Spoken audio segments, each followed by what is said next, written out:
এই গরমে করে দেখাবো ঠান্ডা ঠান্ডা তরমুজের শরবত।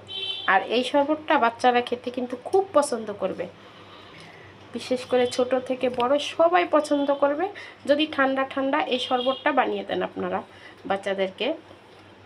আশা করি ভালো লাগবে রেসিপিটা। গরমে ঠান্ডা ঠান্ডা তরমুজের জুস বানাবো, তাই এখানে একদম পাকা মিষ্টি যে তরমুজ আছে সেটা নিয়ে নিলাম। এখন এখানে দিয়ে দিব 2 টেবিল চামচ চিনি দিয়ে দিলাম 2 টেবিল চামচ। আগে থেকে ঘন করে জাল করে রাখা দুধটাকে আমি জাল করে ঠান্ডা করে নিয়েছি। এখানে আমি প্রায় 1 কাপের মতো দুধ দিয়ে দিয়েছি।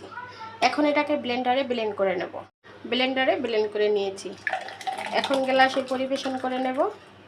আর এই তরমুজের শরবতটা খেতে এত টেস্টি, একবার বানিয়ে বাসায় ট্রাই করতে পারেন। রেডি হয়ে গেছে তরমুজের শরবত। উপরে কয়েকটা আইস দিয়ে দিয়ে ঠান্ডা ঠান্ডা পরিবেশন করবেন, দেখবেন ছোট থেকে বড় সকলে খুব পছন্দ করবে। আশা করি ভালো লেগেছে। ভালো লাগলে বাসায় একবার ট্রাই করবেন। আল্লাহ হাফেজ।